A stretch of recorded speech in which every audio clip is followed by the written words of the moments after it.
I am your host, Madrama James, and I'm thrilled to be joined by the South Sudan Revenue Authority Commissioner General Simon Akuei. 136.6 billion. Yes, how possible was that during your tenure? Yeah, thank you very much. Thank you very much, iRadio. My name is Simon Akuei. I'm the Commissioner General of South Sudan Revenue. Of course, the South Sudan Revenue Authority strategy and the vision is very clear. Is to be able to raise more revenues to finance the government program. This is a very clear objective. The reason, of course, let me just go back a little bit on how this thing happened. Because it did not just happen overnight. Sure. It was not just a perfect thing. No. We had a meeting in January, and we set ourselves targets. So our total collection in January was 94 billion, 93.8 billion, which is about, yes. And then in February, it was 77.8 billion. Then now in March, it is 142.6 billion. So all this progress made was because the team set a target. Every division has been given a target, domestic tax, and also the custom divisions. And we all say now we have the potential to be able to raise revenue. So every department under the big division was given a target to be able to raise what is supposed to be raised. Because one of the issues that has existed, just to bring you to speed on issues that have been there, is non-compliance. Not because South Sudan does not have taxpayers, no. It is just non-compliance. A lot of people don't just want to pay taxes to the government. And we are telling our citizens it is our responsibility. It is not just somebody should follow you, no. It is a responsibility of every citizen to pay a share of what they earn. That is the PIT. And it is a responsibility of every company, every business entity to pay business profit tax, for that matter. And all the agencies, being local or internationals, are also obliged to be able to pay their taxes. So the issue of us moving together, a unity of purpose within the South Sudan Revenue Authority, created an environment that has led to the revenues that we are reporting in March. And we continue to encourage ourselves that we can even do better than that. So South Sudanese who are running the institutions have also declared to work hard, because all this is about working hard. Because sometimes non-compliance means some people or some organizations, some companies, they want people to come to them. Some of them want to be audited for them to release funds. Some of them want to make sure that they are pushed to be able to raise. But some of them are compliant. So with all our staff moving, it is a result that we have now. Then the second thing is also, we also increase incentives, because a taxpayer is not supposed to be a poor person. A tax collector or a tax officer should not be somebody who is struggling to pay for transport. So we also increase their incentives so that they can, because the inflation, the amount of inflation we have. So we also increase their incentives to allow them to be able to pay for transport, pay for digging, and together we raise the money that we have raised, increase. And we told ourselves, yes, we have increased our incentives, but we are the same people who are going to raise it, because it is not coming from anywhere. It is not like finance, where money has to come from finance. No. This money, we are those same people raising it. It's like a corporate institution. We are raising the same money, and we get our 9%. So the more funds we raise, the more 9% we get as an institution to be able to run our activities. So I will not say it is a one-man show. It is shared responsibility, both who are in domestic, in the headquarters of SRRA, and in customs. And I also reiterate the same, that with shared responsibility, shared vision, shared goals, everyone takes responsibility of the direction of the organization, then you realize that the results are positive. We have decided to, number one is in custom division. We have closed number of loopholes and working together with the clearing agents, custom officers who are at the borders to make sure that these issues of smuggling are reduced. You know very well we have opened an office in Mombasa just to lock up smuggling right from the port. That has also increased revenues automatically. Recently, we have launched a program called e-permit to be able to give invoices online, digitization of the whole process. Because we are looking in search of for a moment where we will be 99.9% digitized. So the automation of all these sectors has also led to increase in revenue. Because also, you know, when we handle money a lot with our hands and in the boxes, in the sanduk, and all this, it doesn't augur well with money. That's why digital systems are introduced to collect money with. And with the digitization now, it creates visibility. So we have opened an office in Mombasa, we have opened an office in URA in Kampala, to be able to give invoices directly from online systems. Even in Gulu, we have an office now running to be able also to take care of the trucks that are coming from Kenya, Congo, and they all pass there in a center called Logistic Hub that was financed by the EU long time ago and has not been very effective. So you find that in customs we have managed that, but in domestic we have a department called tax audit. And tax audit, they take care of our clients. They follow them. Those who are unable to pay, they follow them and check if they have actually paid the right taxes. This team is led by one deputy commissioner called Gumnuk, and they have been working very hard to be able to raise. We have another department that called LTU, the Large Taxpayer Unit. They are also working very hard, the Small and Medium Enterprises Unit. So the strategy is, the hotels, the strategy is we give you a shared percentage of our overall objective. This shared percentage, you raise it. If you don't raise it, then you also give us reason as to why you are unable to raise that shared percentage. So with that, everyone is working hard to deliver from his department to the overall division, which is led by a commissioner. So basically, this is what is giving us the result. And also the encouragement among ourselves, also supply of working tools. Working tools, I mean the computers, you know, the chairs, sitting, the tables, and all the working tools, the gadgets that we need to work with. All these contribute and they aggregate to results that are positive. So what we are encouraging our South Sudanese is that it is our responsibility as people, not donors, no, as people to finance our budget. It is a responsibility of every citizen. Back in the days, you know, the government of Sudan used to have what is called poll tax. That means as a citizen, you are obliged to be able to pay taxes. Either you work or you don't work. In the 21st century, that has become things of the past. We are not using that. But now, our Taxation Act gives you self-assessment to assess yourself and you pay taxes. That is to say, it is a responsibility as a citizen. Nobody should actually chase you. Nobody should go after you. You should be yourself obliged to pay the taxes that the government needs. So these are responsibilities that are enshrined in us. You have the passport, you have the ID, nationality, and therefore this country belongs to you.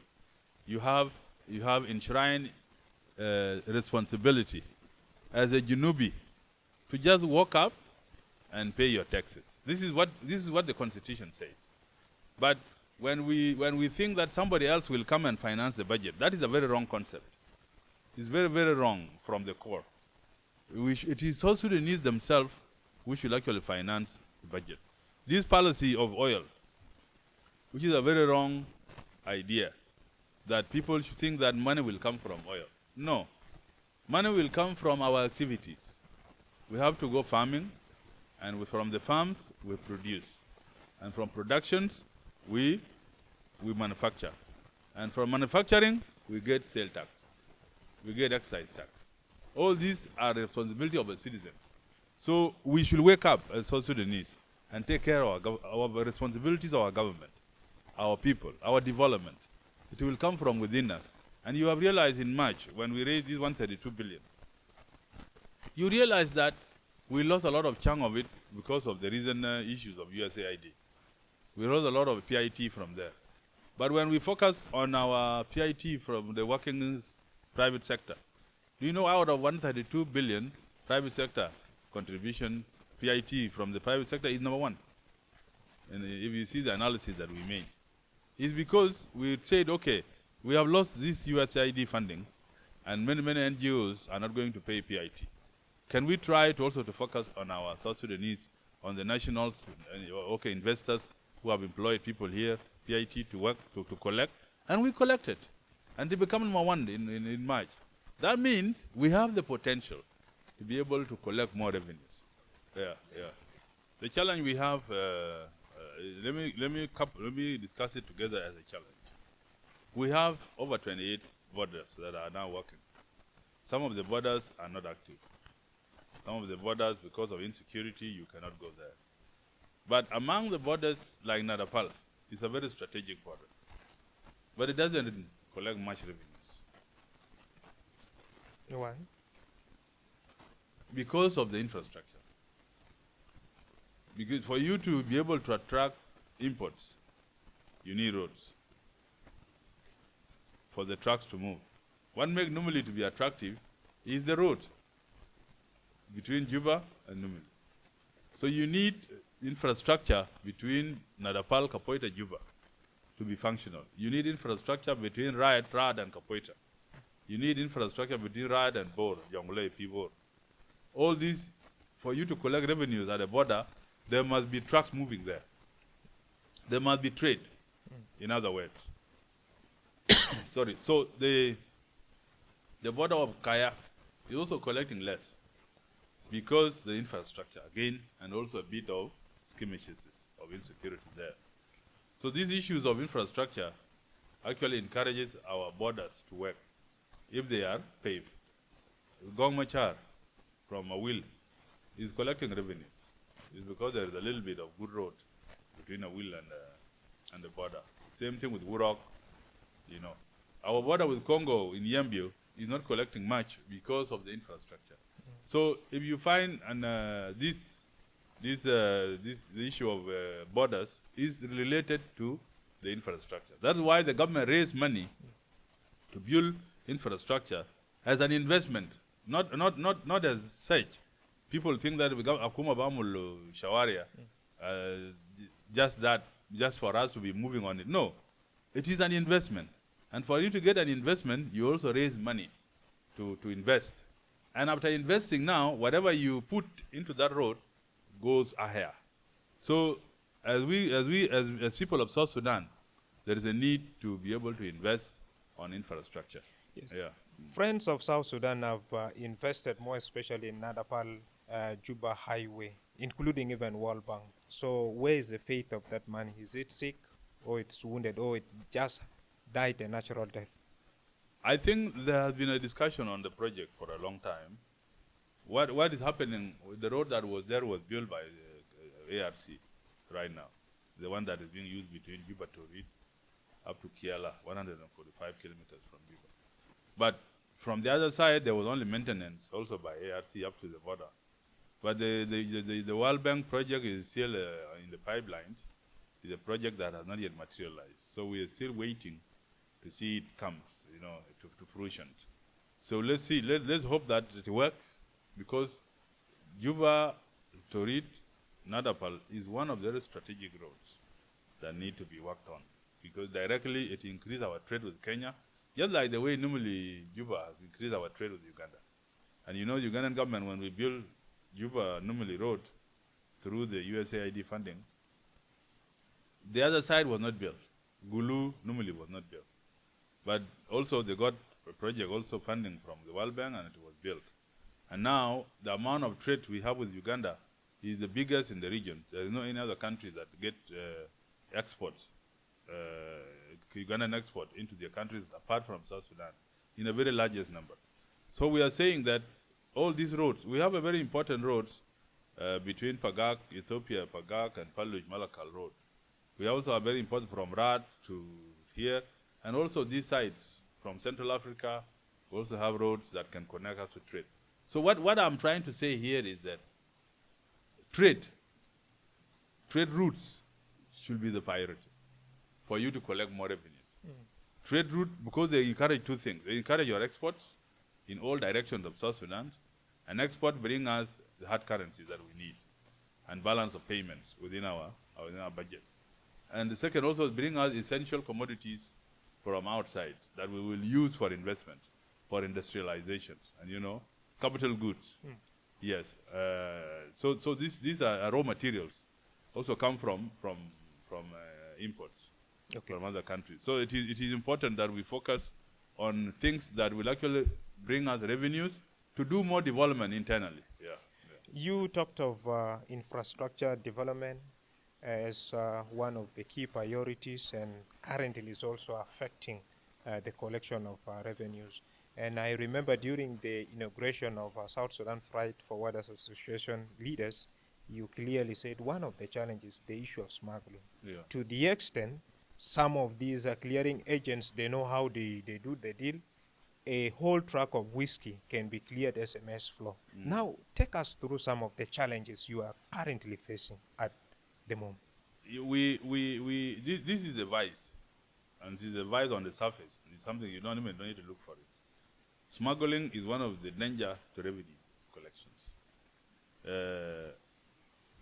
For us to be able to curb this, because lack of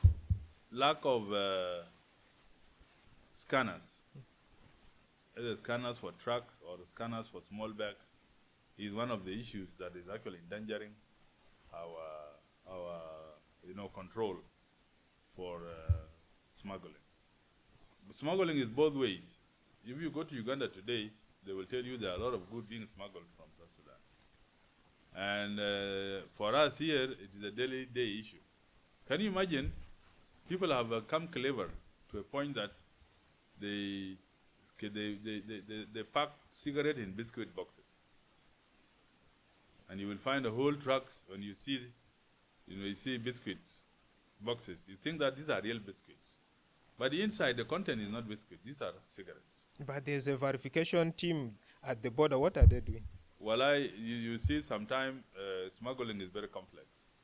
Maybe you will find a chain of people that have complied together to make sure that this thing pass. And how are you dealing with this to make sure that there's a transparency? We have anti-smuggler unit that is also working very hard. We have our officers in Numili, we have the economic security in Numili trying to check, but still it is very complicated. Remember also we have porous borders. Borders you can pass from anywhere. Not everywhere there is a government official. So there are porous borders across the country, and you find that along those porous borders, things just enter. Some of the borders are also controlled by insurgency, and these insurgencies also allow them to come in. So it is something that we'll continue to fight, but it needs investment. We need scanners. In all these sensitive points of smuggling, we need scanners to be able to scan every item. Even for a simple mathematics. You have a truck, 40 feet. These 40 feet, they load 3/4 up to the middle, of goods that you are aware of. But you will have some other small goods that are very expensive at the end of the container. So you are forced now to offload the whole container because you don't have a scanner. You offload the whole container, check. Still, you will find within those boxes in the middle, goods are mixed. So it is a hide and seek process that will continue to be endangering our revenue collection until we invest in scanners. And briefly, let's talk about the issues of collection. I've interacted with business guys, importers in this country, and clearing agent that your office introduces mandatory payment of some fees along the border, and at the end of the day, they don't really see the impact of all this collection. Where is the money going? There's poor infrastructure, and prices of commodities are not even coming down. As per now, a bag of maize flour 50 kg is at 200,000. Could you imagine? Where is the money going? Yeah, there are two things. One of the issues, where the money going, I can quickly answer. That we have, you know, they have been paying public servant salaries. Minister of Finance paid January, February, and March. And we are going to pay April very soon. So that is one way of saying whatever you pay as a taxpayer is actually being well used. Because if you find that if the government is paying incentives, it's paying the salaries of the government officials and the public servants, then that is already a satisfaction. Because you know you are contributing to the budget. Because these people who go to offices as public servants, you know they are also delivering services. It is not you alone delivering services. They are delivering services, and at the end of the month, they need their appreciation. They need their incentives. They need the salary. So if you hear that the government has paid salaries for 3 months since we started the year, then that is already a satisfaction. And it is a satisfaction that you should appreciate. So that is one way, that is where the money is going, for your information. If the government is running, you see people going to offices, you see fuel is running, all this, then you know that the Minister of Finance is doing its best to be able to finance the budget. Now, what we collect may not be enough to build roads. Let us be honest. We just need to continue to develop our revenue streams. We increase the tax base to make sure that the amount we collect can pay salaries, which is mandatory for every government. That is chapter 1. The amount we collect can also finance roads and other investments like the oil industry. If they can open up again, it can also a plus in terms of building infrastructure. So these issues of fees that they say, yes, the finance budget, the Financial Act 2024-2025 actually increased the rates, the custom valuation rates, to equating it to the Bank of South Sudan rates. So this is something that you are all aware. But we are doing it gradually. We are implementing it gradually. We have just put 1,000 SSP in the systems instead of 4,600, because we are also looking at the prices in the market and our people buying power. So we didn't want to also overburden our people. The issue of prices in the market is not related to taxes. It's actually related to inflation. Because the more inflation increases, the more prices go up. The more dollar against SSP rates increases, then the more the prices also increase in the market, because we are an importing economy, and because of that, we are able to follow where the dollar goes. So this is why the prices are increasing in the market. So if you put 6 SSP in 2009 and 200,000 SSP in 2025, you realize that the gig was more expensive in 2009 than in 2020, in 2025. So 60 SSP at that time was almost $27, $30. You know, today here the same 200,000 is also the same, almost the same amount. So it is inflation that actually increased the values. I know people are not earning the same amount of money, because it doesn't go together like that economically. But it is inflation that actually increased prices, not the taxes. Because the taxes, we have just increased only the custom valuation together. And we have compromised a lot with our citizens so that they can afford goods and services that are buying in the market. Otherwise, had we put according to the Act, it will have been very detrimental to our citizens who are buying goods in the market. So those are not related. The issue is inflation. Yeah. As we are almost coming to the end of this very conversation, what would you say to a business person who would conclude that it's very difficult to do business in South Sudan because in the month of March, you will have a different charges along the business highway. And when you come back, you'll find that there is another introduction of fees, for example, the way bridge, and there are also some other fees introduced. And these are not clearly communicated at the end of the day that, this is what the government have come up with and you must pay it, or else your vehicle won't go. Yeah. One thing that a general statement that I want you to capture very well is that taxes in the Republic of South Sudan are low compared to the region. That's why you see goods being smuggled from South Sudan back to Uganda, and they came from Uganda. Because they will fetch more revenues or more profit in Uganda than being sold in South Sudan after they have smuggled them without taxes. So the whole region, Kenya, Uganda, all those countries, you find even diesel and petrol are cheaper in South Sudan than in those countries. The reason is because the taxes are lower here. So this is something that you need to capture very well. It is not about us increasing taxes. It is about mandatory implementation of the act. Whatever is in the act, we are doing it gradually. If we do it at the same time, it will be a bomb blast, But we are doing it gradually to make sure that people also adapt to it slowly. That's why you see we are implementing it. Every 1 month, every 2 months, we introduce 1 or 2 items according to the act. So, and it's still, up to now, our diesel, our petrol is still cheaper than the diesel in Uganda, and the diesel is 1.2 here, is 1.5 in Uganda, So this is why you see people bring diesel to South Sudan, petrol in Kaya. Even yesterday, somebody was caught smuggling petrol back to Uganda. So let us not create a situation where we think taxes are better anywhere. No. A V8 in South Sudan is sold at $140,000, $130,000. If same V8 in Nairobi is sold at $200,000. It's because of the taxes. Because there they are taxed 100%. Here, our acts put it at 35%. So there is a big difference of 65%, So most of the goods are cheaper. If you go here to the park, just to convince you, you go to the park, you find people are sending food with buses to their families in East Africa. Because the same food came from there, but because it was for export, it came here, it was taxed less in South Sudan, and therefore it is going back. It is cheaper in South Sudan to send it to your family than to buy it within those countries of East Africa. So the taxes are not expensive in South Sudan. It's just that we are used to subsidy.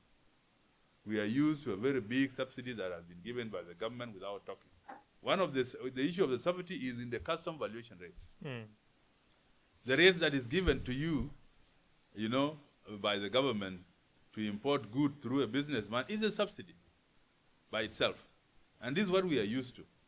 And therefore we should wake up and pay taxes.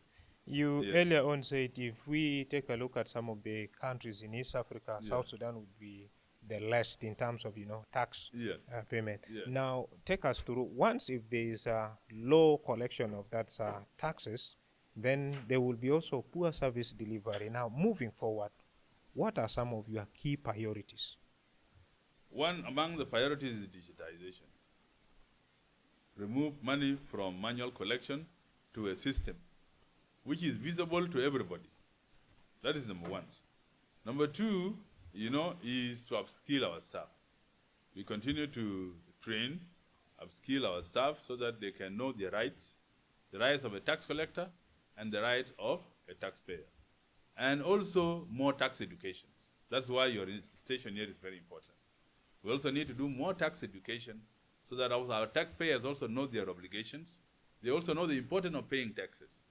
And we also work hard together in reform to make sure that whatever we pay is actually utilized well. It's not mishandled. And the Minister of Finance also is on top of that now. Minister Marial is on top of these issues to make sure that whatever we collect is also used effectively to be able to to finance our budget. So if we unite around these goals, then you will find even our South Sudanese will be able to pay taxes. The investors that I have will be able to pay taxes. And finally, compliance. Compliance in paying taxes is a key, very, very key. People should be able to pay taxes according to the law, according to the act. Whatever the government requires, people should follow and pay taxes. This issue of running around taxpayers, while they hide along the line, is not fancy. So therefore, it is important that we work together as private sector, the public sector, and everybody else who is mandated by the law to pay taxes, to remit their taxes as required by the Taxation Act. This is very important. And the notions of humanitarian that our country will be run under humanitarian, no. We must take care of our own budget. Whatever deficit that we have, it's the responsibility of Minister of Finance and where to find it. But the first priority is for the resource envelope that we are sure of are our citizens.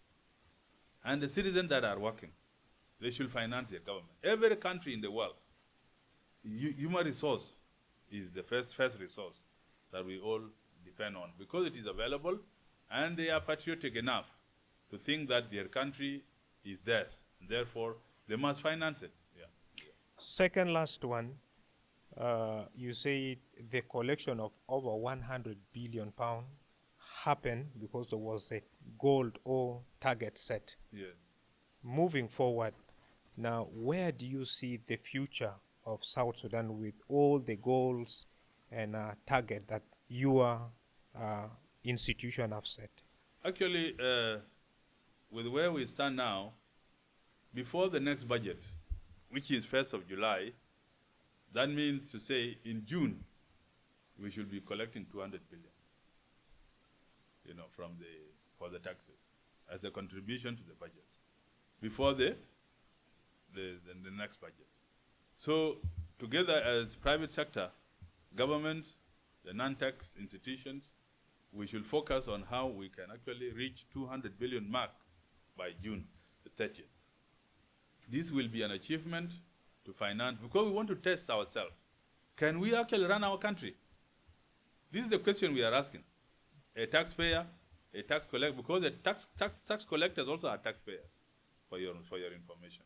They also pay their taxes.